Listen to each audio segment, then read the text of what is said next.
جتنی دولت اللہ نے لکھی ہے وہ مل کر رہے گی، وہ ملے گی۔ ہم جو کچھ بھی کر لیں، ساری دنیا جمع ہو جائے، ہماری کل دولت سے وہ جو اللہ نے لکھی ہے اس میں سے ایک پینی، ایک پاؤنڈ، ایک یورو، ایک درہم، ایک دینار، ایک روپیہ بھی نہیں نکال سکتے۔ جو لکھا ہے مل کر رہے گا۔ اور اگر ساری دنیا ہماری ساتھی بن جائے، ہماری معاون بن جائے، سارے مالدار لوگ ہماری مدد کرنا شروع کر دیں، تو جو اللہ نے لکھا ہے اس میں ایک پینی کا اضافہ نہیں کر سکتے۔ یہ قانون ہے۔ اگر مسلمان ہیں تو اس پر ہمارا عقیدہ ہونا چاہیے کہ جو کچھ اللہ نے لکھا ہے وہ مل کر رہے گا۔ اگر آپ آج غریب ہیں تو مت سمجھیے کہ آپ اس لیے غریب ہیں کیونکہ آپ زندگی میں کوئی ایسا بڑا کام نہیں کر پائے، اپنا اہل تھے اس لیے غریب ہیں۔ نہ، آپ غریب ہیں کیونکہ جتنا آپ کے لیے اللہ نے لکھا ہے وہی ملنا تھا۔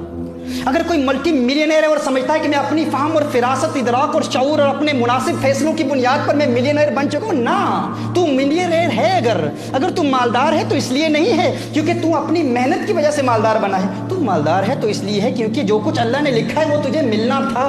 یہ اسلام کا قانون ہے، یہ اسلام کا اصول ہے۔ اگر مسلمان ہے تو اس کو تسلیم کرنا ہوگا۔ ذہن میں ایک سوال آتا ہے کہ ٹھیک ہے، اگر ایسی بات ہے تو پھر ہم کام کیوں کرتے ہیں؟ ہم محنت کیوں کرتے ہیں؟ گھر بیٹھے رہیں، کچھ نہ کریں تو پھر بھی مل جائے گا۔ تو آپ کو بتاؤں، یہی اسلام کا قانون ہے، یہی ضابطہ ہے۔ اگر آپ گھر میں بیٹھے رہیں، کچھ بھی نہ کریں، جو لکھا ہے وہ مل کر رہے گا۔ تو پھر ہم کام کیوں کرتے ہیں؟ کیونکہ کام کرنا رسالت محمد صلی اللہ علیہ وسلم کی سنت ہے۔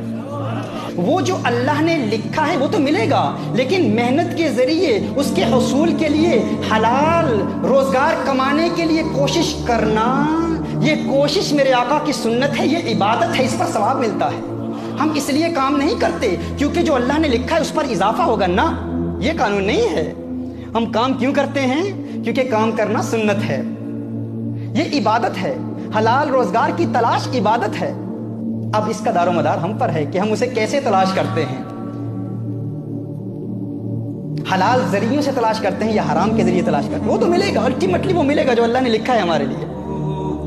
تو جو ملے گا اس کے لیے پھر ہم گناہ کیوں کریں؟ اس کے حصول کے لیے حرام کاروبار میں کیوں ملوث ہوں؟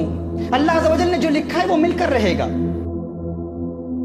مجھے یہاں ایک واقعہ یاد آ رہا ہے۔ آج سے 4-5 سال قبل تقریباً صاحب میرے پاس آئے، ہماری محفل میں آئے، وہ کہتے ہیں کہ تنگ دستی ہے، بڑی پریشانیاں ہیں، میں چاہتا ہوں کوئی کاروبار مل جائے، روزگار کے لیے دعا کیجیے۔ کچھ محافل میں آنا جانا رہا، اللہ عز و جل نے کرم کیا، انہیں کام مل گیا۔ میں نے ان سے پوچھا، میں نے سوال کیا کہ کیسا ہے روزگار، کیسے چل رہا ہے؟ تو انہوں نے کہا اللہ کے کرم سے، الحمدللہ محافل کی برکت سے کام مل گیا ہے اور اچھا کام چل رہا ہے، الحمدللہ محفلوں میں آتا ہوں، اس کی برکت سے سب کچھ ہو رہا ہے۔ میں نے ان سے کہا کہ بتائیں تو عبادات کا سلسلہ کیسے ہے؟ کہا نہیں، ایک مسئلہ ہے، وہاں پر جو میرا امپلائر ہے وہ مجھے نماز نہیں پڑھنے دیتا، عبادت نہیں کرنے دیتا۔ میں نے کہا اچھا، عبادت نہیں کرنے دیتا تو آپ کو تو کام چھوڑنا چاہیے۔ انہوں نے کہا نہیں، ارے اتنی محفلوں میں آ کر، اتنی مدت کے بعد، اتنی کوشش کے بعد، اتنی جد و جہد کے بعد، اتنی دعاؤں کے بعد آج کام ملا ہے اور آپ کہتے ہیں کہ نماز کے لیے کام چھوڑ دوں؟ میں نے کہا آپ کام کیوں کرتے ہیں؟ کہتے ہیں اس لیے کرتا ہوں تاکہ روزگار ملے، تاکہ دولت ملے، تاکہ اپنے گھر کے اخراجات چلا سکوں، گھر چلا سکوں۔ میں نے کہا نہ، کام کرنے کا مقصد یہ نہیں ہے، وہ تو ملنا ہی ہے۔ ہم کام فقط اس لیے کرتے ہیں کیونکہ کام کرنا سنت ہے، وہ جو اللہ نے لکھا ہے وہ تو مل کر رہے گا۔ اور قانون کیا ہے؟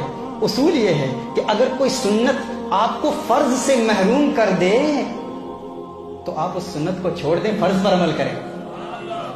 اب کام کرنا سنت ہے، نماز پڑھنا فرض ہے۔ دیکھیے، آپ مثال کے طور پر عصر کی نماز شروع ہوتی ہے 5 to 3، سمجھ لیں مثال کے طور پر، اور آپ نے ظہر کی نماز ادا نہیں کی، 2:55 ہو گئے، آپ نے ظہر کی نماز ادا نہیں کی۔ اب نفل پڑھنا تو سنت ہے، اب اس وقت اگر آپ نفل پڑھنا شروع کر دیں، نفل عبادت شروع کر دیں، آپ نے فرض ادا نہیں کیے تو وہ نفل عبادت اس وقت کرنا گناہ ہے، کیونکہ وہ سنت آپ کو فرض سے محروم کر رہی ہے، لہذا سنت کو چھوڑیں، فرض پر عمل کریں۔ میں نے اسے کہا کہ آپ کام اس لیے کر رہے ہیں کیونکہ کام کرنا سنت ہے اور الٹیمیٹلی جو لکھا ہے وہ تو مل کر رہے گا، لیکن یہ کام آپ کو فرض سے محروم کر رہا ہے تو آپ کام کو چھوڑیں، فرض ادا کریں۔ اس اللہ کے بندے نے اس پر عمل کیا